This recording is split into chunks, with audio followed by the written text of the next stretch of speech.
অন্য কোনো দিন মনে পড়ুক আর নাই পড়ুক, এই সরস্বতী পুজোর দিন প্রত্যেকের মনে হয় নিজের স্কুল লাইফের কথা অবশ্যই মনে পড়ে।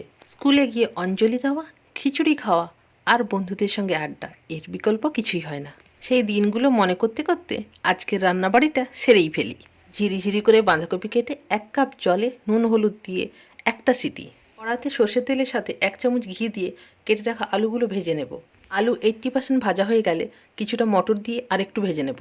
মাঝে একটু জায়গা করে জিরে, তেজপাতা, শুকনো লঙ্কা ফোড়ন দিয়ে দেবো। ফোড়ন ভাজার গন্ধ উঠলেই টমেটো কুচি, আদা, গরম মশলা বাটা, এরপর ধনে, হলুদ, লঙ্কা গুঁড়ো, সামান্য পরিমাণ হিং আর বাতাসা দিয়ে স্লো আঁচে কিছুক্ষণ কষাবো। আলু পুরো সেদ্ধ হয়ে গেছে, এবার সেদ্ধ করা বাঁধাকপি জল সমেত ঢেলে দেবো। আর একদমই ঢাকা দেবো না। এবার নেড়ে চেড়ে কপির জলটা কড়াতেই শুকিয়ে নেব। এরকম একটু রসরসে নামাবো, কারণ যখন খাবো তখন একদম সেট হয়ে যাবে।